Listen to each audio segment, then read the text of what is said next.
ఇక డీటెయిల్స్ చూస్తే ముంబై 26/11 ఉగ్రదాడి కుట్రలో నిందితుడు India most wanted Tahawwur Hussain రానాను ఇండియాకు తీసుకొచ్చారు.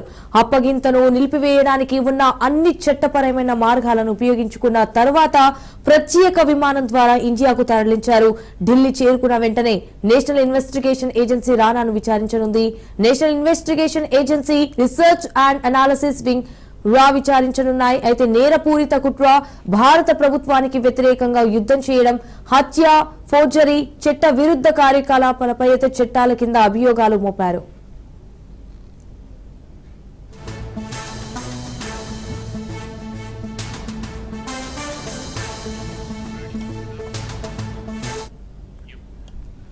పాకిస్తాన్ మూలాలున్న కెనడా పౌరుడు చికాగోలో స్థిరపడిన తహవూర్ రానా 166 మంది ప్రాణాలను బలిగొన్న దాడులలో కీలక పాత్ర పోషించినట్లు ఆరోపణలున్నాయి.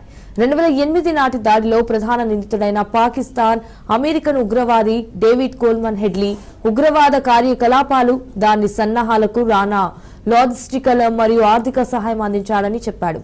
హెడ్లీ రానా యొక్క ఇమ్మిగ్రేషన్ కన్సల్టెన్సీ ఉద్యోగిగా నటిస్తూ దాడులకు ముందు ముంబైలో నిఘా నిర్వహించాడు. ముంబై దాడుల తర్వాత సంవత్సరం అక్టోబర్ 2009లో చికాగోలో ఫెడరల్ బ్యూరో ఆఫ్ ఇన్వెస్టిగేషన్ రానాను అరెస్టు చేసింది.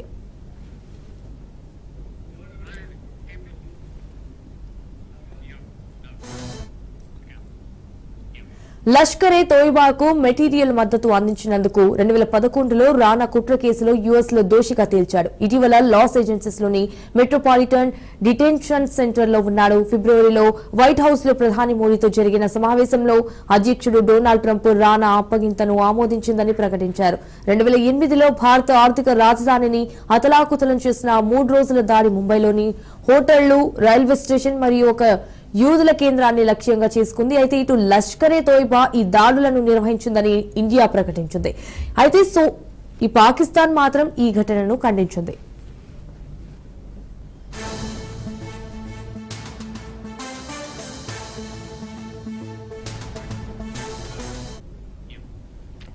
పాకిస్తాన్ తన పాత్ర గురించి రుజువవుతుందనుకుంటే ఎవరిని ఏమైనా చేసేందుకు వెనకాడదు.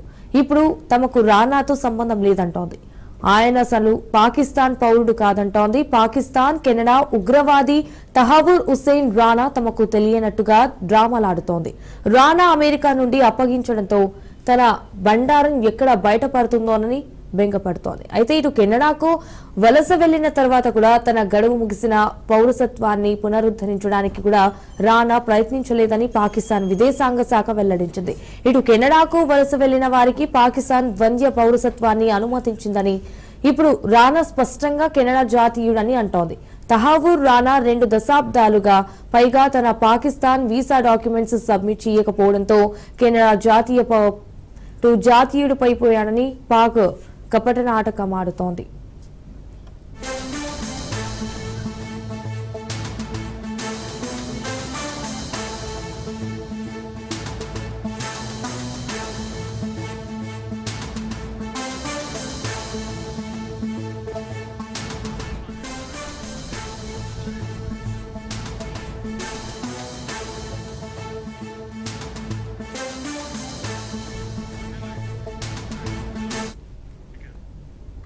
ప్రతి ఒక్కరికి ఒక బ్రాండ్ ఉంటుందని, తన బ్రాండ్ యంగ్ ఇండియా అని సీఎం రేవంత్ రెడ్డి తెలిపారు. మహాత్ముని స్ఫూర్తితో యంగ్ ఇండియా బ్రాండ్ ను తెలంగాణలో సృష్టించామన్నారు. దేశ భవిష్యత్తు తరగతి గదుల్లోనే ఉంది. అందుకే ఎడ్యుకేషన్, ఎంప్లాయ్మెంట్ ఇదే మా బ్రాండ్ అని స్పష్టం చేశారు. ₹2 కిలో బియ్యం ఇచ్చిన ఎన్టీ రామారావు గారు పేదవాడు తెల్లన్నం తిన్నప్పుడల్లా వారిని గుర్తు చేసుకుంటాడు. ఐటీ కంపెనీలను, హైటెక్ సిటీని ఇవి చూసినప్పుడు చంద్రబాబు నాయుడు గారు గుర్తొస్తాడని చెప్తారు. అదేవిధంగా జలయజ్ఞం, వ్యవసాయాన్ని ప్రాధాన్యతగా తీసుకొని ఉచిత కరెంటు నుంచి సాగునీటి ప్రాజెక్టుల వరకు రైతుల సమస్యలను చర్చించినప్పుడు రైతు బాంధవుడుగా డాక్టర్ వైఎస్ రాజశేఖర రెడ్డి గారు గుర్తొస్తారు. సరే, ఇంకొంతమంది కొన్ని రకాలుగా కొన్ని బ్రాండ్స్ క్లెయిమ్ చేస్తూ ఉంటారు. ఉద్యమకారులమని, తెలంగాణ ప్రదాతలమని. వాళ్ళ గురించి నేను పెద్దగా చర్చించదలుచుకోలేదు. నేను ఒక మాట చెప్పదలుచుకున్న ఈ వేదిక మీద నుంచి విశ్లేషకులకు, విమర్శకులకు, ఈ రాష్ట్రంలో ఉండే ప్రజలకి, young India is my brand. I wanted to create an brand that is called young India. నేను సౌత్ కొరియా విజిట్ చేసిన ఈ మధ్యకాలంలో మా మిత్రుడు శ్రీధర్ బాబు గారితో హార్డ్లీ ఆ దేశం యొక్క జనాభా 10 to 12 మిలియన్స్. అంటే ఒక మన హైదరాబాద్లో ఎంత జనాభా ఉన్నారో ఆ దేశం మొత్తం జనాభా 1,20,00,000 మంది. కానీ ఒలింపిక్స్ లో 32 మెడల్స్ వచ్చినాయి వాళ్ళకి. భారతదేశానికి గోల్డ్ మెడల్ గుండు సున్నా. ఈ రోజు పాలకులు ఆలోచించాలి. ప్రతి సంవత్సరం మన దగ్గర ఉన్న 175 ఇంజనీరింగ్ కాలేజీల నుంచి 1,10,000 మంది ఇంజనీరింగ్ గ్రాడ్యుయేట్లను తెలంగాణ రాష్ట్రం ఉత్పత్తి చేస్తుంది. ఇందులో నాణ్యత ఎంత అని అంటే ఎవరి దగ్గర దీనికి జవాబు లేదు. 1,10,000 మంది ఇంజనీరింగ్ గ్రాడ్యుయేట్లను ప్రతి సంవత్సరం తయారు చేస్తున్న తెలంగాణ రాష్ట్రం వాళ్ళకి సాంకేతిక నైపుణ్యం నేర్పించాలి. ప్రపంచ దేశాలలో ముఖ్యంగా మిడిల్ ఈస్ట్ కంట్రీస్లో, డెవలప్డ్ కంట్రీస్లో కూడా చాలా ఆపర్చునిటీస్ ఉన్నాయి. కానీ డిమాండ్ సప్లైలో ఉన్న గ్యాప్తో మనం ఏం చేసుకోలేకపోతున్నాం. అందుకే ఆ గ్యాప్ను ఫిల్ చేయడానికి, డిమాండ్ అండ్ సప్లైలో ఒక బ్రిడ్జ్ బిల్డ్ చేయడానికి యంగ్ ఇండియా స్కిల్స్ యూనివర్సిటీని మనం ప్రారంభించుకున్నాం. బేసిక్స్లోనే ప్రభుత్వము విద్యార్థులను చేర్చుకోకపోవడం వల్ల 3 సంవత్సరాలు ప్రైవేట్ స్కూల్లో నర్సరీ, యూకేజీ, ఎల్కేజీకి పోయిన తర్వాత ఫస్ట్ క్లాస్కి మళ్ళీ గవర్నమెంట్ స్కూల్స్కి వచ్చే అవకాశం చాలా తక్కువ ఉంది. కాబట్టి దీనికి పరిష్కారం నర్సరీ, యూకేజీ, ఎల్కేజీ గవర్నమెంట్ ఆధ్వర్యంలోనే పెట్టుకొని ప్రైవేట్ పిల్లలకి ఎట్లయితే ట్రాన్స్పోర్ట్ ఫెసిలిటీ ఎట్లయితే ఇస్తున్నారో ఫ్రీ ఆఫ్ కాస్ట్ మనం ట్రాన్స్పోర్ట్ ఫెసిలిటీతో పాటు బ్రేక్ఫాస్ట్, లంచ్, ఈవినింగ్ స్నాక్స్ కూడా ఈ పిల్లలకి ఇచ్చి ఒక ప్లే స్కూల్ని రన్ చేయాలా. ప్రతి దగ్గర పేదోళ్ళు ఎవరైతే ఉన్నారో మారుమూల పల్లెల్లో, తండాలలో ఉండే పిల్లలకు ఒక మంచి ఎడ్యుకేషన్ ఇవ్వాలి అని ఈ మధ్యలోనే నిర్ణయం తీసుకున్నాం. తొందరలోనే ఇప్పుడు ఫస్ట్ క్లాస్ నుంచి ఉండే విద్యా విధానాన్ని నర్సరీ, ఎల్కేజీ, యూకేజీ వీటన్నిటిని కూడా ఒక కంపోజిషన్ కింద తీసుకొని ఈ ప్రీ స్కూల్ని కూడా ఈరోజు మనం గవర్నమెంట్లో ప్రారంభించుకోవాలనుకుంటున్నాం.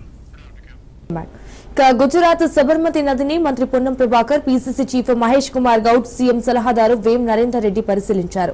అధికారులతో కలిసి వారు సబర్మతి నదిని పరిశీలించారు. సబర్మతి మాదిరి మూసి అభివృద్ధికి చేసే అంశాలను కూడా అక్కడి అధికారులను అడిగి తెలుసుకున్నారు. ఇక మంత్రి పొన్నం అయితే త్వరలోనే పార్టీలకు అతీతంగా జీహెచ్ఎంసీ మేయర్, హైదరాబాద్ లో ఉన్న 150 మంది కార్పొరేటర్లు సబర్మతి స్టడీ టూర్ ఉంటుందన్నారు పొన్నం.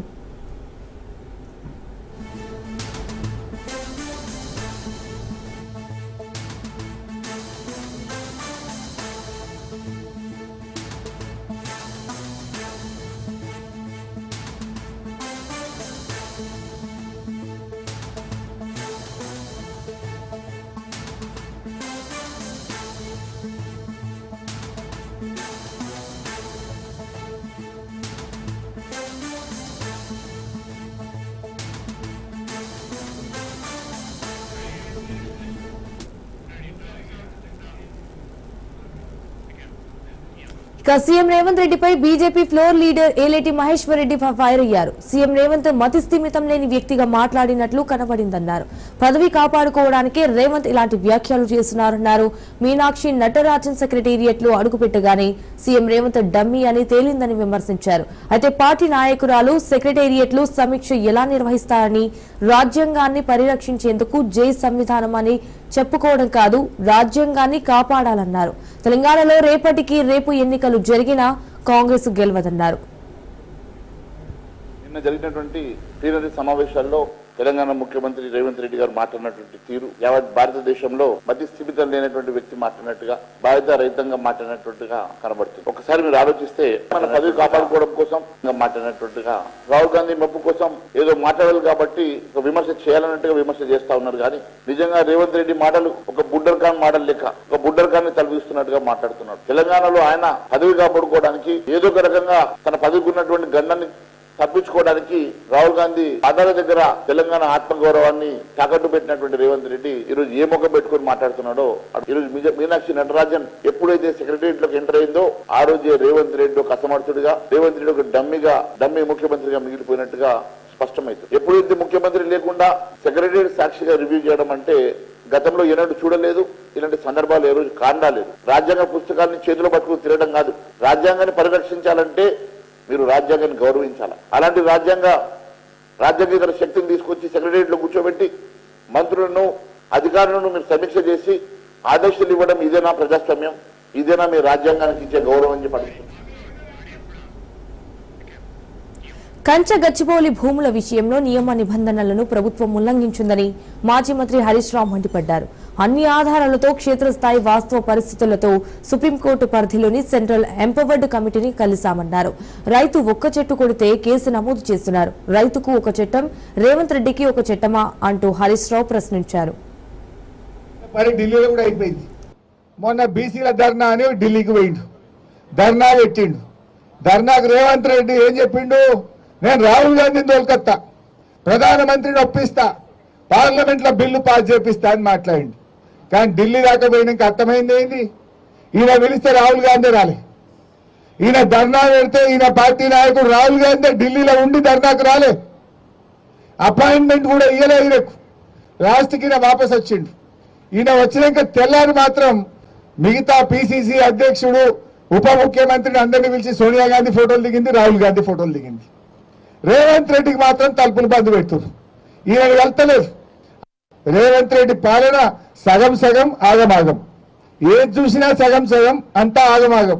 దేవుని మీద ఒట్లు పెట్టి దేవుణ్ణి మోసం చేసిన ముఖ్యమంత్రి ప్రజల్ని మోసం చేయడా? దేవుణ్ణి మోసం చేసిన చరిత్ర ఎవరికన్నా ఉన్నది భారతదేశంలో అంటే అదొక రేవంత్ రెడ్డికి మాత్రమే ఉంటుంది. ఇట్లా ఇవాళ ఆగమాగం అయిపోయింది. రియల్ ఎస్టేట్ బేరం పటాన్ చెరువులో 3 పువ్వులు 6 కాయలు ఉండే, అంత ఆగమైపోయింది. కేసీఆర్ 10 ఏళ్ళు ఉంటే పెరుగుడే పెరుగుడు, పెరుగుడే పెరుగుడు. రేవంత్ రెడ్డి వస్తే దిగుడే దిగుడు, దిగుడే దిగుడు అయిపోయింది. బంగారు పల్లెంలో పెట్టి అద్భుతమైన ప్రగతితో తెలంగాణని చేతిలో పెట్టిండు కదా కేసీఆర్. నువ్వు ఇవాళ మొత్తం తెలంగాణను ఆగం పట్టిస్తున్నావు. రేవంత్ రెడ్డి అన్ని మాటలే తప్ప చేతలు లేవు అని ఇలా కుల్లా అర్థమైపోయింది. ఏం చెప్పిండు ఆ రోజు? చెప్పింది ఒక్కటన్నా అమలవుతుందా? మేము రాగానే ఎల్ఆర్ఎస్ ఫ్రీగా చేస్తాము, కేసీఆర్ గారు డబ్బులు లాగుతుండు అన్నాడు. ఇప్పుడు ఏం చేస్తుండు? ఎల్ఆర్ఎస్ ముక్కు విండి ఇలా పేద ప్రజల దగ్గర ఎల్ఆర్ఎస్ డబ్బులు వసూలు చేస్తుండు. ఆ రోజు ఏమన్నాడు? మేము వస్తే ఫార్మాసిటీ భూములన్నీ రైతులకు వాపస్ ఇస్తా అన్నాడు. ఇవాళ ఏమంటుండు? లేలే, కేసీఆర్ 14,000 తీసుకున్నాడు, నేను ఇంకా 16,000 తీసుకుంటా అంటుండు.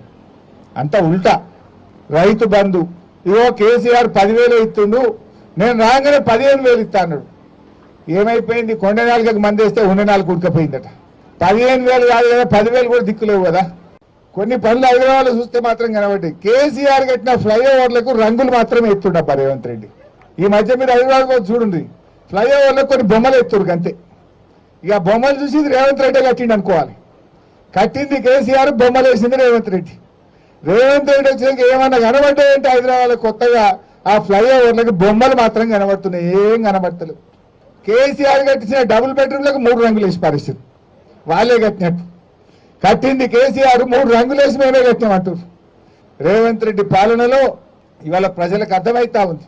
మళ్ళీ బీఆర్ఎస్ రావాలి, మళ్ళీ కేసీఆర్ రావాలని చెప్పి ఇలా ప్రజలు మన వైపు చూస్తా ఉన్నారు. బీఆర్ఎస్ చీఫ్ కేసీఆర్ హైదరాబాద్ గచ్చిబౌలిలోని ఐజీ ఆసుపత్రిలో జనరల్ చెకప్ చేయించుకున్నారు. తన ఫామ్ హౌస్ నుంచి హైదరాబాద్ కు వచ్చారు. జనరల్ హెల్త్ చెకప్ కోసం ఆసుపత్రికి వచ్చినట్లు ఆయన వ్యక్తిగత సిబ్బంది తెలిపారు. ఈ మధ్యనే కేసీఆర్ ఏఐజీ ఆసుపత్రికి వెళ్లినట్లు ఇట్లు టెస్టు చేయించుకున్నారు. అలాగే గతంలో కూడా సోమాజిగూడలోని యశోద ఆసుపత్రికి వెళ్లిన కేసీఆర్ ఇప్పుడు ఎలాంటి ఆరోగ్య సమస్యలు వచ్చినా గచ్చిబౌలి ఏఐజీ ఆసుపత్రికి వెళ్తున్నారు.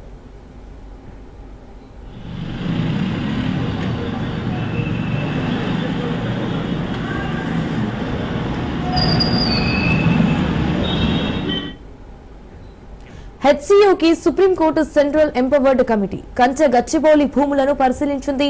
అక్కడి పరిస్థితులను రికార్డు చేసినట్లు సమాచారం. ఇటీవల హెచ్సీయూ భూముల విషయంలో రాష్ట్ర సర్కార్ తీరును సుప్రీంకోర్టు తీవ్రంగా తప్పుపట్టింది. అయితే ఈ నేపథ్యంలో ధర్మాసనం సాధికార కమిటీని ఏర్పాటు చేసింది. దీంతో ప్రకృతికి జరిగిన నష్టంపై కమిటీ ఆరా తీసినట్లు తెలుస్తోంది.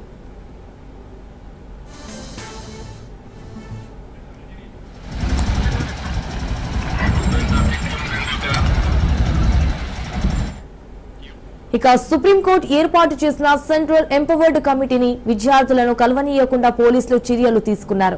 ఈస్ట్ క్యాంపస్ కి వెళ్లే రహదారికి అడ్డుగా బారికేడ్లు ఏర్పాటు చేశారు. అదేవిధంగా ఈస్ట్ క్యాంపస్ లోకి అకాడమిక్ పనులకు వెళ్తున్న విద్యార్థులు, ప్రొఫెసర్లను కూడా వెళ్లనీయకుండా అడ్డగించారు పోలీసులు.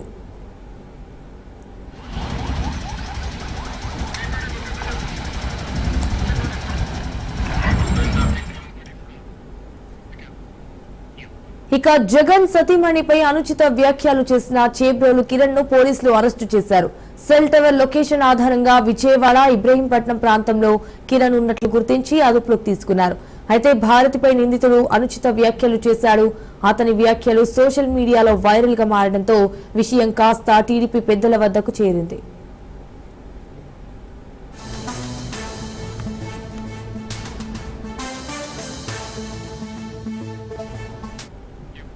సీఎం చంద్రబాబు ఆదేశాలతో కిరణ్ ను పార్టీ నుంచి సస్పెండ్ చేసింది పార్టీ. కిరణ్ ను వెంటనే అరెస్టు చేయాలని కూడా పోలీసులకు ఏపీ ప్రభుత్వం ఆదేశాలు ఇచ్చింది. దీంతో కిరణ్ లొకేషన్ ను గుర్తించిన పోలీసులు వెంటనే ఎన్టీఆర్ జిల్లా ఇబ్రహీంపట్నం చేరుకుని అరెస్టు చేశారు. అసభ్యకర వ్యాఖ్యల వీడియో రాజకీయ దుమారాన్ని రేపింది. దీనిపై అధిష్టానం సీరియస్ అయిన వెంటనే తన మాటలు ఎవరినైనా బాధించి ఉంటే అయితే క్షమించమని కోరుతున్నారంటూ వీడియో విడుదల చేశాడు.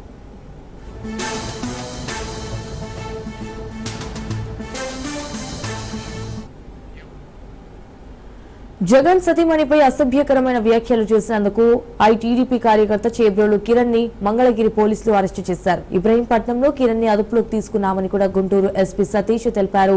అలాగే చేబ్రోలు కిరణ్ పై ఇప్పటికే 4 ఫిర్యాదులు వచ్చాయని, మాజీ మంత్రి విడుదల రజనీపై కూడా అసభ్యకరమైన పోస్టులు పెట్టినట్టుగా గుంటూరు ఎస్పీ తెలిపారు. కిరణ్ అరెస్టు చేసి పోలీస్ స్టేషన్ కు తరలిస్తుండగా వైసీపీ మాజీ ఎంపీ గోరంట్ల మాధవ్ ఫాలో అయ్యారని కూడా ఎస్కాట్ వాహనాన్ని అడ్డుకోవడంతో పాటు పోలీసుల విధులకు ఆటంకం కలిగించారని ఆయన్ని కూడా అదుపులోకి తీసుకున్నట్లుగా ఎస్పీ తెలిపారు.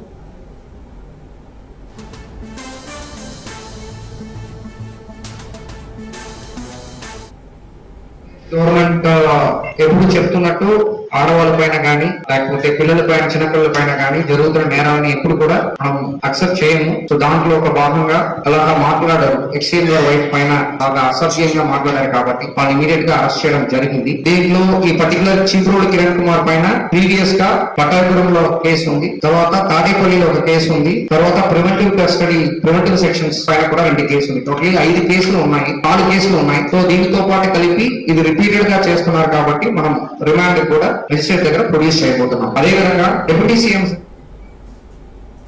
రాష్ట్రానికి ఉన్న అప్పులపై చంద్రబాబు అబద్దాలు చెప్తున్నారని విమర్శలు చేశారు మాజీ సీఎం చంద్రబాబు. రాష్ట్రంలో రెడ్ బుక్ పాలన కొనసాగుతోందని, అవినీతి విచ్చలవిడిగా కొనసాగుతోందన్నారు. వ్యవస్థలన్నీ పూర్తిగా నాశనం అయిపోయాయన్న జగన్ వచ్చే ఎన్నికల్లో జగన్ 2.0 అంటే ఏంటో చూపిస్తామని కూడా హెచ్చరించారు. చంద్రబాబు నాయుడు గారు మనకు తెలియకుండా ప్రతి ఇంటికి తాను మోసం చేశాడు, ప్రతి ఇంటికి తన మనుషులను పంపించాడు, ప్రతి ఇంటికి వాళ్ళ ఎమ్మెల్యేలందరూ కూడా తిరిగారు, ప్రతి ఇంటికి వాళ్ళ కార్యకర్తలు వెళ్ళారు, ప్రతి ఇంట్లోనూ కూడా కరపత్రాలు పంచారు, ప్రతి ఇంట్లోనూ కూడా ఇదిగో అమ్మా చంద్రబాబు నాయుడు గారు బాండ్ పంపించినారు, ఆ బాండ్ పత్రాలు ఇదిగో అమ్మా అని చెప్పి కూడా బాండ్ పత్రాలు కూడా ఇచ్చినారు. ఇంట్లో ఎవరు కనపడిన మోసం చెయ్యని సెక్షన్ అనేది లేకుండా ప్రతి ఒక్కరికి కూడా చెప్పుకొచ్చారు. రెడ్ బుక్ రాజ్యాంగంలో ఎలా జరుగుతా ఉన్నాయన్నది కూడా మీ అందరికీ కూడా తెలుసు. చంద్రబాబు నాయుడు గారు అనే వ్యక్తి ముఖ్యమంత్రిగా ఉన్నాడు. మామూలుగా ముఖ్యమంత్రిగా ఉన్న వ్యక్తికి ఒక హుందాతనం ఉంటుంది. ఈ మనిషికి ఆ హుందాతనం లేదు.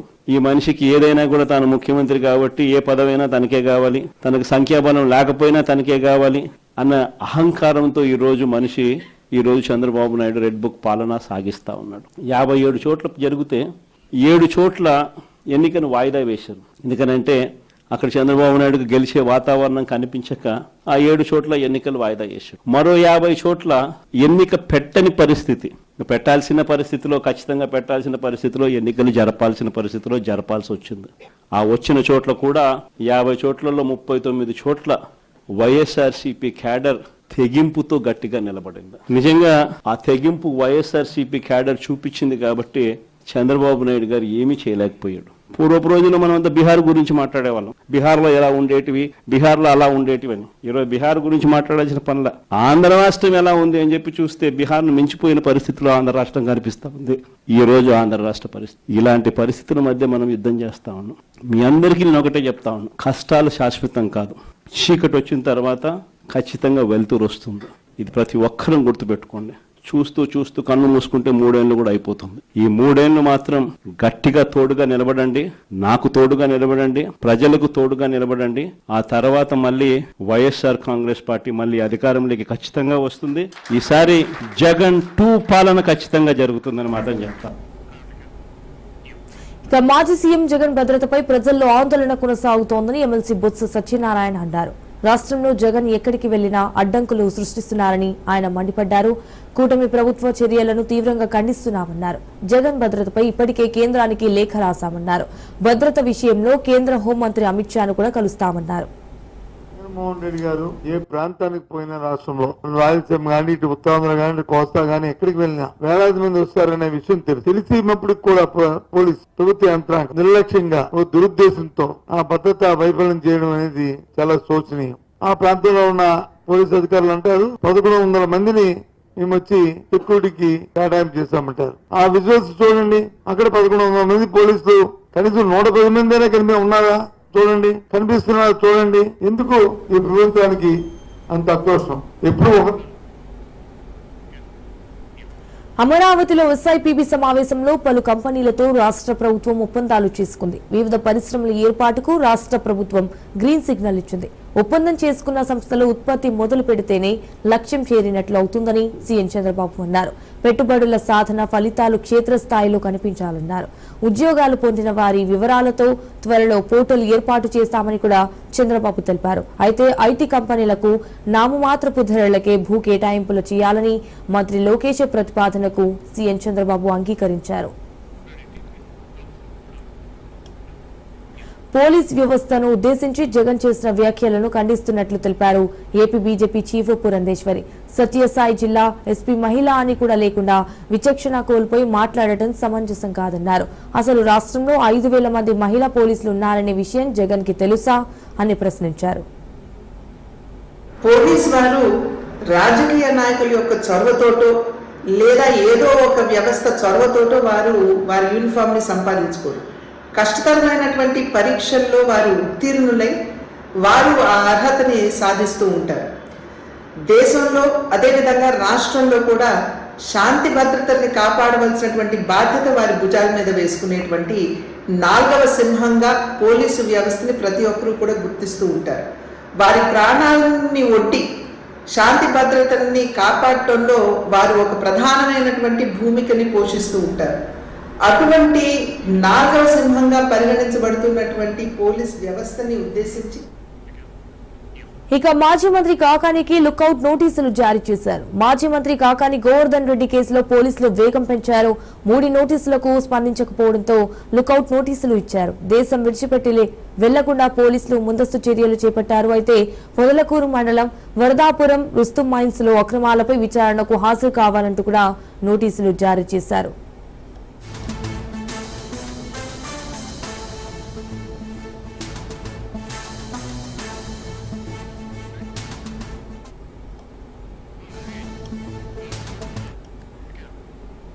ఆసుపత్రిలో చికిత్స అనంతరం మార్క్ శంకర్ ఇంటికి చేరుకున్నాడని చిరంజీవి తెలిపారు.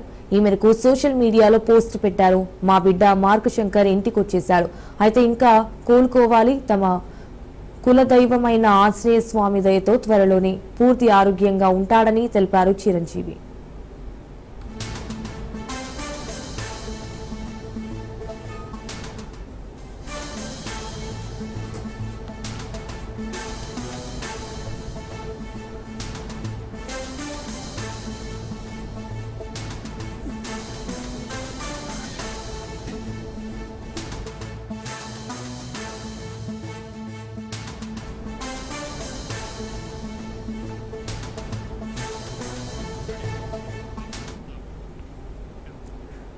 తమిళనాడుపై కమలదళం దృష్టి సారించింది. రేపు చెన్నైకి కేంద్ర హోంమంత్రి అమిత్ షా వెళ్లనున్నారు.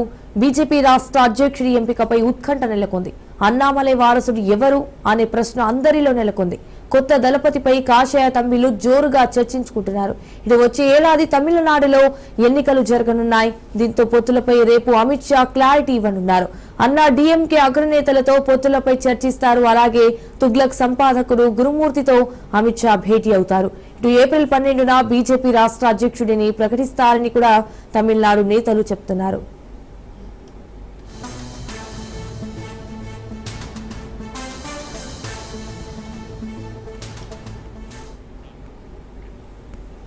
ప్రపంచవ్యాప్తంగా పలు దేశాలపై పెంచిన టారిఫ్లకు అమెరికా అధ్యక్షుడు ట్రంప్ బ్రేక్ వేశారు. చైనా మినహా మిగిలిన దేశాలకు 90 రోజుల పాటు సుంకాల నుంచి ఊరట కల్పిస్తూ నిర్ణయం తీసుకున్నారు.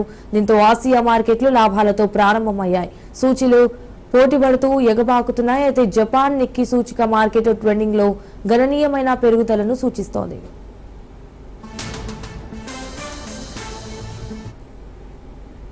జపాన్ నిక్కీ సూచిక ఏకంగా 8.8% పెరిగింది. అదేవిధంగా ఆస్ట్రేలియా, దక్షిణ కొరియా, జపాన్ లాంటి దేశాల్లో స్టాక్ మార్కెట్లు లాభాలతో కొనసాగుతున్నాయి. ఇజ్రాయెల్, హమాస్ మధ్య కాల్పుల విరమణ నేపథ్యంలో ఈ లాభాలు నమోదయ్యాయి. అటు అమెరికా ద్రవ్యోల్బణం చెల్లబడటమే ఇందుకు కారణమని విశ్లేషకులు చెబుతున్నారు.